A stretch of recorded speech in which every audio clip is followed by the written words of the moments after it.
him, came home with the other one, came home with Bill. And that was named Bill. Mhm. All right, we're good. We're up. Excellent. So you got married? But we married a year and a half later after writing letters for the year and a half, but we all had only seen each other a total of 3 weeks. Okay.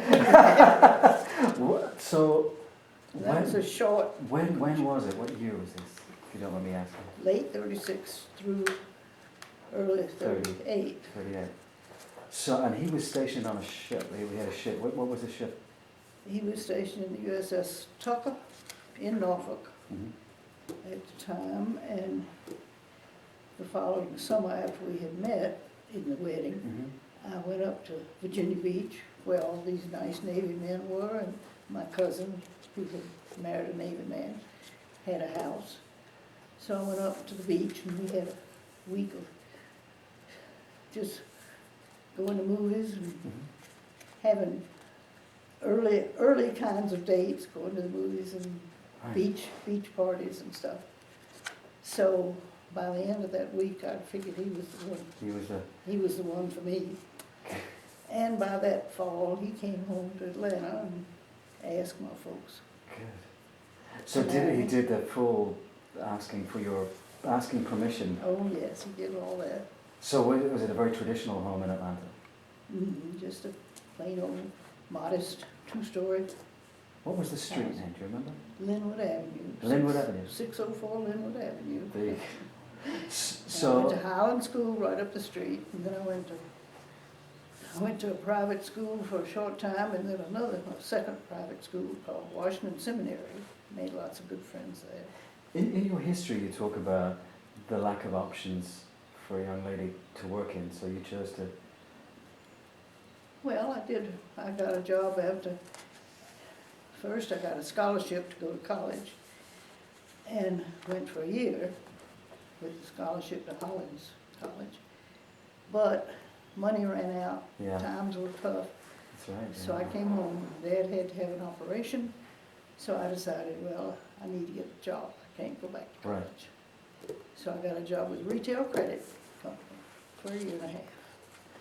So getting back to your husband, Bill. So you moved around a lot. Was Hawaii one of the first major ones? That would have been 1930. The first move after our marriage was to drive up to Annapolis, where he went to postgraduate school for a year. Then he was asked to be, and this I spoke of just 2 weeks ago here at DeLand, Admiral Nimitz was a brand new, newly promoted admiral, and he asked for my bill to be his flag secretary. So we moved into Washington from Annapolis, and I had a wonderful year of meeting all the Nimitz family, getting to know them, and had a great time in that city because it was his hometown, and he showed me. I got acquainted with Washington, and by the end of that year, we had our twin baby girls, and we named them Joan and Joyce. So by the time they were 6 weeks old, he then had orders to go out to California to another ship. This time it was to be the USS Wasmuth. So the plan was for me to go to Atlanta with the babies by air. And in those days that was unusual. And you know how I traveled? Well, how I traveled with the babies? In market baskets. I have a picture to prove it. Little market baskets with a handle. You know, they were about this long, and they were padded with diapers and pink blankets. And I remember the flight to Atlanta from Washington took 4 hours. Now that's very crazy nowadays. So we went down and lived in Atlanta for about 2 months. And he called from Honolulu and said, get on out to the West Coast. He also said, come to the West Coast, and if you can't come, send the car. The Ford. But my dad arranged for a wonderful man who worked for Daddy to drive our Ford, And I had a nursemaid for the children who was a big, plump, 20-year-old You drove from Atlanta to California? Coronado. 5 days with the twins.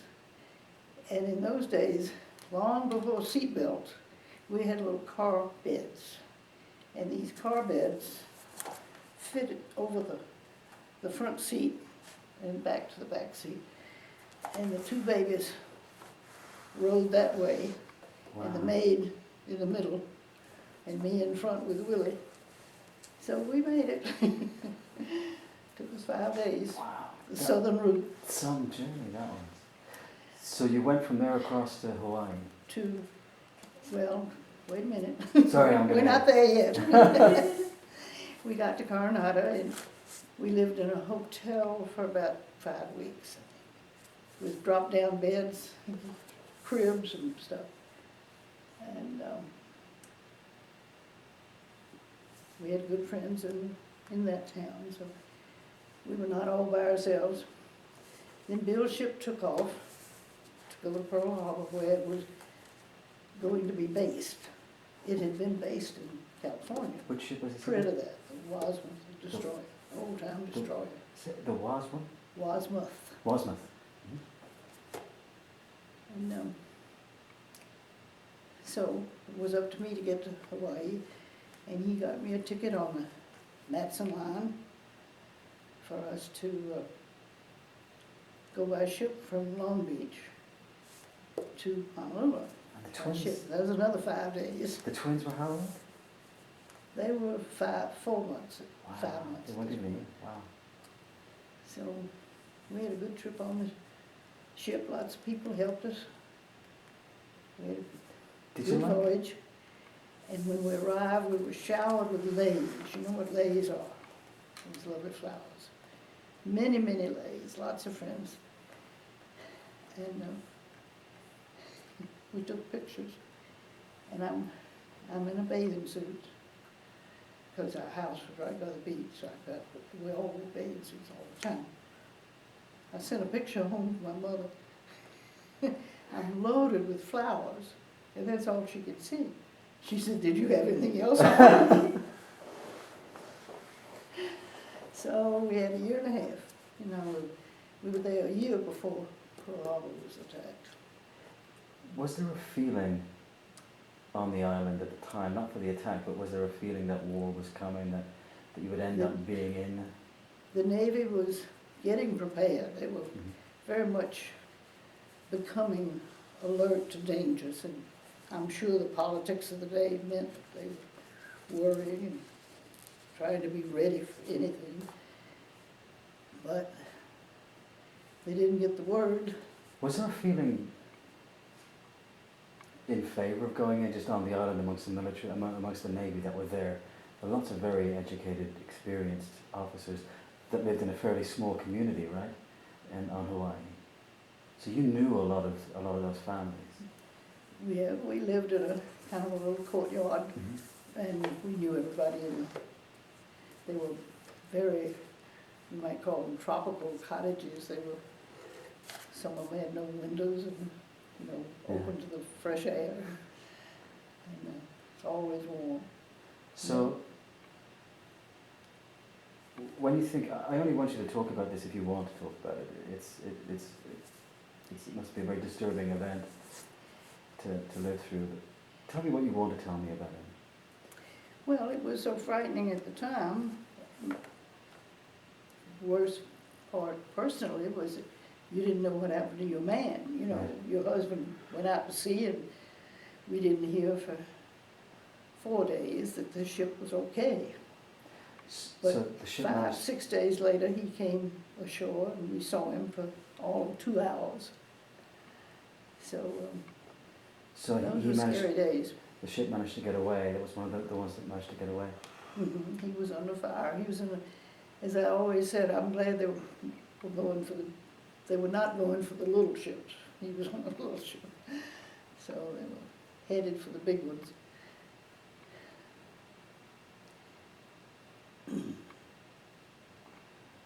One of my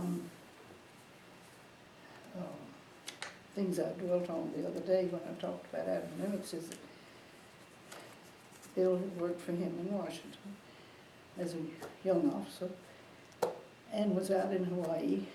And when the Admiral came to the big new job as head of the fleet, we were so glad that President Roosevelt had had sense enough to appoint that man to that job, because he was perfect for the job. And along about the 3rd of January, after the Admiral had arrived on the island on the last day of December, I had occasion to drive into the base to pick up my husband. And he said, let's stop by the office and see if I can say hello to Admiral Nimitz. So he did. We went upstairs to the office, and of course, young lieutenant said, oh, no, the Admiral's busy, you can't go in. Bill said, well, just tell him I said hello. He heard his voice. So he came out to speak to Bill, and he said, certainly I'll go downstairs and see Helen and the babies. So he came downstairs, and I was pretty excited about that. That was not But for the next 4 months, there were times when Bill could come in with the ship for fuel or depth charges. They always had to replenish their supply of depth charges. So that way we saw him occasionally, maybe every 10 days. And Did he stay on the same ship the whole way through? he stayed on that ship for another year. Went from Hawaii duty, well, as far as the babies and I, when he left for, well, what happened was the service knew that they could not feed the families out there, so they wanted all the families to leave Hawaii. See, Hawaii doesn't grow its own groceries, it doesn't grow its own vegetables, only corn and pineapples. So they wanted to send us home and get us out of harm's way. So my turn came 4 months later in April. So that's when I went back to Georgia, stopping in California for 6 weeks, actually, another hotel.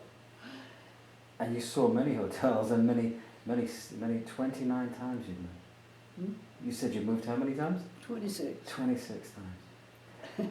What was worse, the moving part, or not seeing your husband enough? Well, what I did was follow wherever he was ordered. But occasionally, like wartime, we had to find a place to live while he was out in the Pacific. So we chose to go back home to Georgia to my parents. Yeah. So that was one of our many moves. But I always thought, you just speak of moving, you think furniture and house and everything. We just picked up suitcases and our clothes and maybe silver. Remember, we always took the flat silver with us. But we were not traveling with household goods. So of all the places, if you think about all the places that you went, can you pick one for me that was a short period of time but you really liked? Portland or Dakota, North Dakota. Can you pick, a strange one that you wouldn't think? Annapolis is obvious, or Honolulu. Can you think of one for me? Well, we picked a lot of them, but the house in Honolulu was fun. It was next door to the Fort DeRussy, they call it, which had the biggest gun on the island. And some people said, uh-oh, we better move away from that big gun. The Japs are coming back in bomb. That'll be their next Right, attack. that'll be it, They'll huh? Yeah. attack that fort. So my friend and I decided, well, we'd go up to the mountains where we knew that her sister had a house. So we went up to a house up there. At night, on a Sunday night, December 7th, walked into this strange house. We had to blacken the windows for blackouts. Couldn't have it show any lights. We had to walk into a strange house with her 2 children and my 2 children hungry, try to find food for them. And as we came into the house, a black cat ran out. But we managed that night, got through the night. I went back home to my house the next day. We could not send messages home. We tried to send cables home, but they was too busy. They were blocked, you know, the lines were busy, I guess. That was But by hard. Wednesday, the Red Cross, bless them, I love the Red Cross, they got our families in touch with us, and they found that we were all right. So you can imagine that the families back east were worried. And what day did you find out that Bill was okay? It must have been the following day. About Wednesday, and on Friday he came ashore and found us and visited with us for about 2 hours, and then he'd go back to the ship. But his ship's job was to,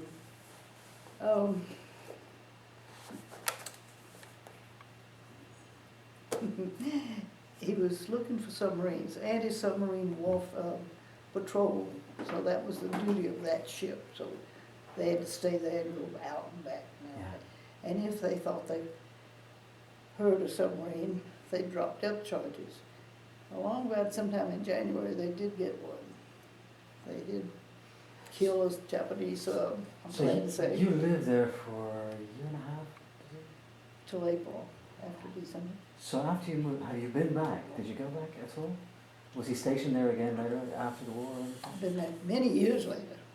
But was stationed to live, not just, did you? No, went home, stayed during the war in Atlanta, and he was ordered to Washington. We had Washington duty, shore duty they call it. So he had good 2 years then. And he went from one duty to another, and he went to Newport, Rhode Island, went to school, and every time he got orders, we packed up and moved too. And then one time when he was ordered to Washington, we did buy a house and moved into, actually with furniture this time, more than the suitcase. So But that did you, little house was, but did you move back to Honolulu at any stage for another posting later? no, But you visited a few times for... my daughter later married to a Navy man, Really? lived there 2.5 years. Wow. So in 1988, I went back to see her in Honolulu, and that's the year that she and I went on to China, had a wonderful trip to China. When we got to, try and get this straight now. Yep, that year, 88, we not only got to China, we got to Japan, where her husband had a job to do for a week, and got back to the house that we had lived in Japan back in '60. I didn't get to that part. We did live in Japan for a year and 2 months. But when I got back to that house in '88, something I had started was still going strong. We had, in 1960, we had decided, with the encouragement of President Eisenhower and his People program, we started a group of wives, Navy wives, who wanted to interact with the Japanese Navy wives, even if we couldn't speak the same language, but we could smile, and we could pour tea, and we could chit-chat a little bit. So we started a group to get acquainted. We had about 30, both nationalities, meeting when I was there. 28 years later, when I visited there, that group had grown to 250 ladies. So we're still going strong. Can we go back to your daughter marrying somebody from Honolulu? That's amazing. And what would you just say? So you just talked about your daughter marrying a person from Hawaii. No, naval officer. Ah, who was stationed in Hawaii. It But feels she very, followed him too. it feels like a cycle. She followed him around a lot too. But back to Bill's different duties, he had wonderful fitness reports. and was in very good jobs, interesting jobs in Washington, in what they called strategic plans. That was his expertise. So in 1959, he was promoted to admiral from captain, and we were thrilled to death with that. And with that came orders to Japan. So he was to have a whole flotilla of destroyers. He'd already commanded a division and then a squadron, and now he got up to be a flotilla, which is up to 30 or 40 ships at a time, based in Yokosuka, Japan. So boy, we were tickled to death. Tickled to death. So a flag, you know, they call it, right, Admiral flag, the flag of the Admiral. So he was delighted to be promoted and delighted to have such an interesting place to go. They sent us a lot of information. We put it out on the coffee table to look at it. Before I read it, it got packed up. And I didn't see that material for 2 months. But we went and we were met and we were taken care of. And many people told us what to do and where to go and what to do next. Can you talk a little bit about what you do here? You were just talking, as you came in, about, you talked to the veterans groups and you're involved. Can you talk a little bit about that?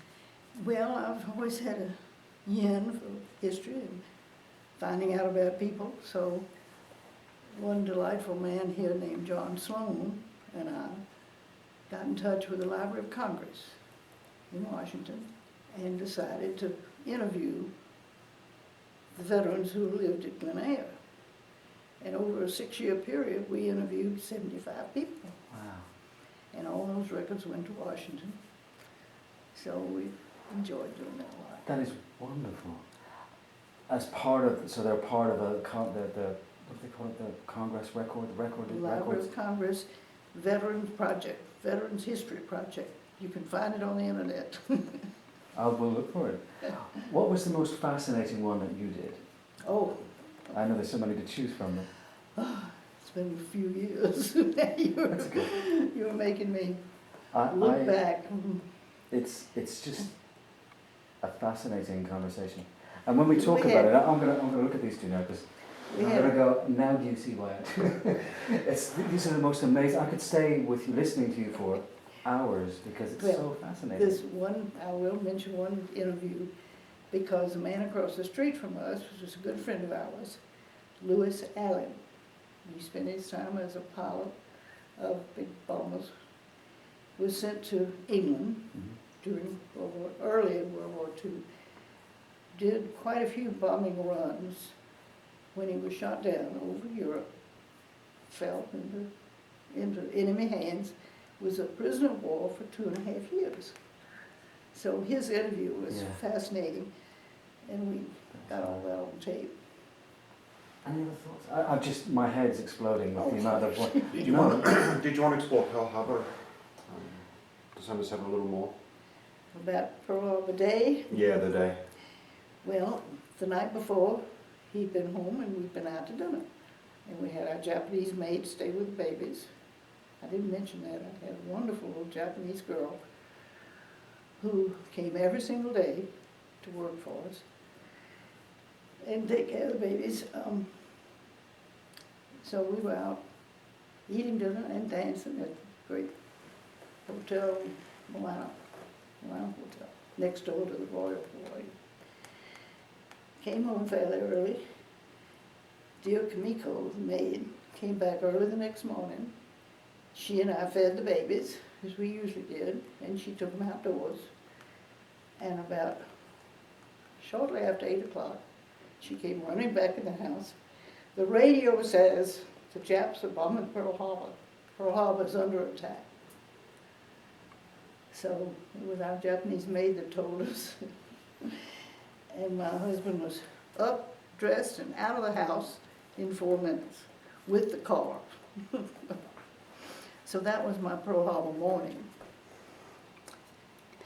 One exciting thing happened that morning. After he'd been gone about 2 hours, the phone rang. Queen's Hospital in Honolulu. On the phone, a nurse said, Ms. Leverton, yes. can you come to the hospital and give your husband a second blood transfusion? Scared me to death. Yeah. My knees turned to water. She said, is this Ms. Leverton, Ms. J.W. Leverton? I said, yes. Do you know that there was another J.W. Leverton in that city? No way. And he was in the hospital with needing a blood transfusion. It wasn't my husband at all. Wow. So that was a scary thing. And we went from day to day being packed up, thinking we had to leave anytime. We knew we'd have to leave and just wait for the call. So we lived out of suitcases, more or less. So from where you were at the time, did you actually see the witness? No, we were 12 miles They're 12 miles away. in town, out to the beach. See, Harper's over here, and we were out here in the Right. beach community. But of course, I did go back several times, when I drive to the beach and drive to the base. Christmas was fun. Can I tell you about Christmas No, Day? please. He was not at home, and the maid was with me. So we put our little girls in fancy little kimonos, I think it was, and presents there, little chairs, high chairs. And all of a sudden, the phone rang, he said, we're in for a few hours. Bring the babies down to the base. We can have dinner right here on the grass. So the ship came tied up, and sure enough, the ship supplied us with a Christmas dinner, and we sat on the grass next to the ship and had Christmas Day with presents and Wow. fun. Wow. Can I ask, when you, because you're so well researched, is there any poetry that you particularly like, or that you, because there's so much poetry been written about Pearl Harbor and about those times. Is there anything that you personally like? You know, I don't know a thing about it. I can't even think of any poetry. No, that's okay. That's all right. I'll look them Cave up. House there. Because I know there's some stories, really- songs, of course. Can I just come in with a couple more questions? Please. So, December 7 every year, how do you personally remember? Well, I don't do anything about it, but just think about my husband and how many people lost their lives that day, devoted to their country. And it must have been a horrible scene.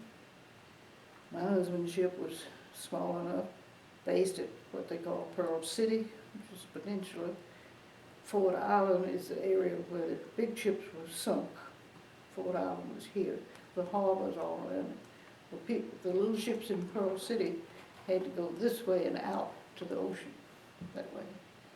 So he was under fire under the second barrage. You know, the Japanese came back the second time that morning. So that was what he said. He was so glad that he got there when he did, because his skipper, my husband was exec, no, 2 man, exec. So the skipper didn't make it that morning at all. He didn't believe the bad news. He didn't get up in time to get there. So Bill took the ship out. So Bill was in charge all that day. That made him very happy to be in charge. But by that night, the captain Right. got to the ship. Anything else, Greg? And so for you and your husband at that time, how did that, I mean, obviously I assume you knew that this was war, right? I mean, you just gone through it, right? So obviously the president was going to declare pretty quickly. Oh, yeah. But what was going through your head? I mean, obviously life had just changed for you in an instant. So what were your thoughts? Well, we just knew that they had come and attacked us, and we were furious and hated them and just thought it was a horrible thing. And realized it was a complete surprise, because although we'd seen people getting ready and practicing and being on the alert for months, we realized that morning they were surprised. And it was hard to take, and to realize that there was so much loss of life, which was not, it was not in the news. They didn't tell us. they were afraid to tell too much to the press because they didn't want the Japanese to know how crippled we were. So it was a long time before the general public knew how bad it was.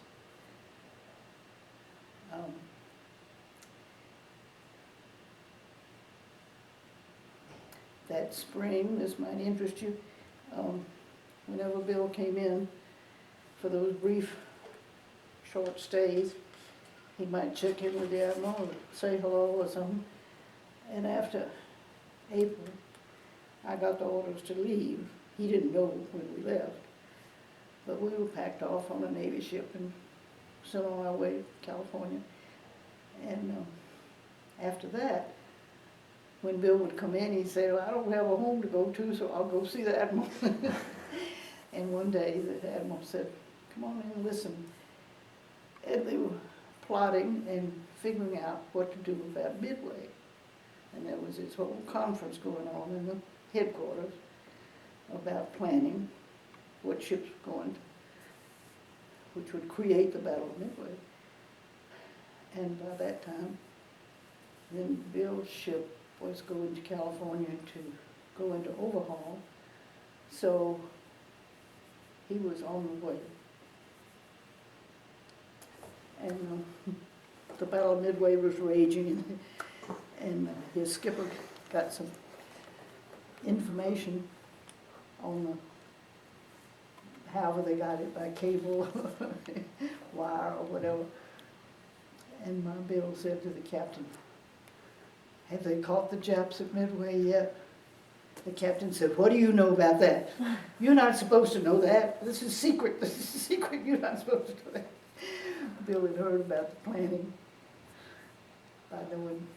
This is so fascinating.